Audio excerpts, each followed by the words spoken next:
Financial year 24-25 का AIS अब पूरी तरह अपडेट हो चुका है, बट आपके लिए एक बहुत असेंशियल स्टेप है ITR फाइल करने से पहले, जो मैं आपको बताने जा रहा हूँ।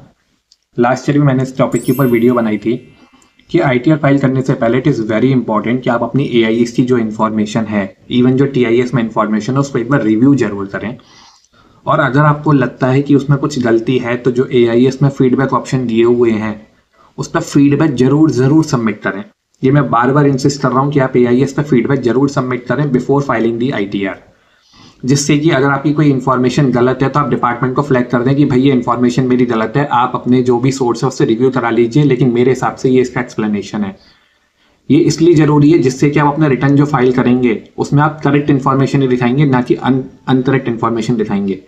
क्योंकि आजकल डिपार्टमेंट करता क्या है, डिपार्टमेंट क्या कर रहा है, AIS की इन्फॉर्मेशन को ही बेस लेके वो काफी सारे SMS और ईमेल और अलग अलग तरीके के नोटिस अलग अलग तरीके के लोगों को भेज रहा है। अब अगर आप फीडबैक सबमिट नहीं करेंगे, मान लीजिए आपकी कोई FD दिख रही है AIS में 1 करोड़ रुपए की, जबकि वो आपकी FD है ही नहीं, या FD 10 लाख रुपए की थी। अगर आप फीडबैक नहीं सबमिट करेंगे तो डिपार्टमेंट ये अज्यूम कर लेगा या प्रिज्यूम कर लेगा कि आपकी FD तो 1 करोड़ रुपए की थी। अब आपको नोटिस आ गया, फिर आप बोलना ये तो गलत है क्योंकि मेरी FD 10 लाख रुपए की थी।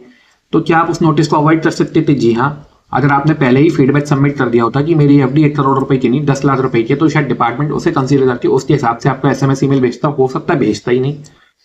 तो इसीलिए मैं बोल रहा हूँ AIS में फीडबैक सबमिट करना बहुत जरूरी है ITR फाइल करने से पहले किसी भी फाइनेंशियल ईयर के। तो आपको क्या करना है, आज ही जाएं AIS में लॉगिन करें, वहां पे सारी इन्फॉर्मेशन रिव्यू करें और उस पर फीडबैक सबमिट करें अगर आपको लगता है कुछ भी इन्फॉर्मेशन गलत है तो।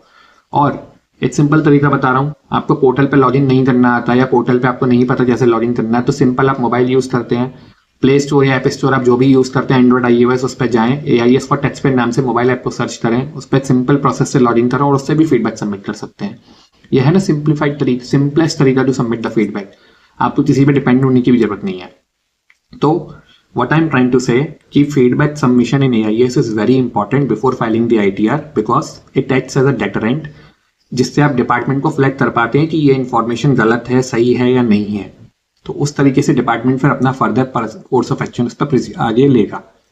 तो कभी भी AIS देखें, रिव्यू जरूर करें उसको, और अगर आपको लगता है गलत है तो फीडबैक जरूर सबमिट करें, जिससे डिपार्टमेंट के पास वो रिकॉर्ड आ जाए कि हाँ ये इन्फॉर्मेशन पर टैक्सपेयर ने फीडबैक दिया था और डिपार्टमेंट उसे अकॉर्डिंगली कंसिडर कर लेगा। होप आपको समझ में आया होगा कि फीडबैक सबमिट करना कितना इंपॉर्टेंट है। अगर आपको और कोई डाउट है इनकम टैक्स से रिलेटेड, AIS से रिलेटेड, तो आप प्लीज मेरे से कनेक्ट करें, मैं आपको जरूर हेल्प करूंगा। Until next time, keep watching, stay safe, thank you.